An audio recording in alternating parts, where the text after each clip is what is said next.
السلام علیکم۔ میں مچھلی ہوں۔ ایک دفعہ کا ذکر ہے کہ ایک آدمی سمندر سے ایک مچھلی پکڑ کر لایا اور اسے اپنے گھر میں موجود کنویں میں ڈال دیا۔ اس کنویں میں بہت سارے مینڈک تھے۔ مینڈکوں نے جب ایک نئی چیز دیکھی تو پہلے تو وہ ڈر گئے، گھبرا گئے، دور دور گھومنے لگے۔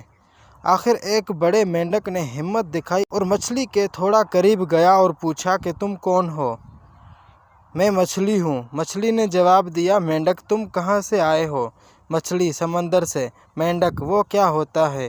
مچھلی: وہ بہت بڑا ہوتا ہے اور اس میں پانی بہت ہوتا ہے۔ مینڈک نے کہا کہ کتنا بڑا؟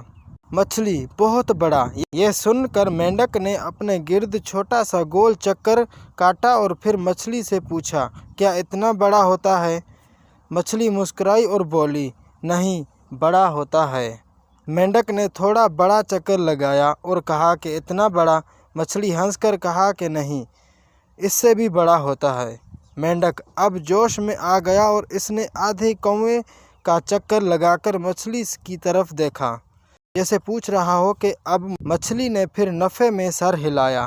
اب تو مینڈک نے پوری رفتار سے پورے کنویں کا چکر لگایا اور مچھلی سے کہا کہ اب اس سے بھی بڑی کوئی چیز ہو سکتی ہے۔ مچھلی مسکرائی اور مینڈک سے کہا کہ تمہارا قصور نہیں ہے کہ تمہاری سوچ ہی اس کنویں تک ہے۔ اس طرح دنیا میں بھی کچھ لوگ ایسے ہوتے ہیں جن کی سوچ اس کنویں کے مینڈک کے برابر ہوتی ہے۔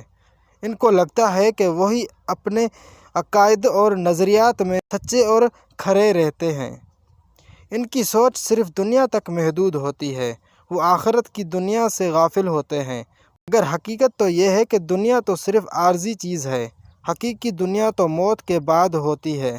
اللہ ہم سب کو آخرت کی فکر عطا فرمائے، آمین۔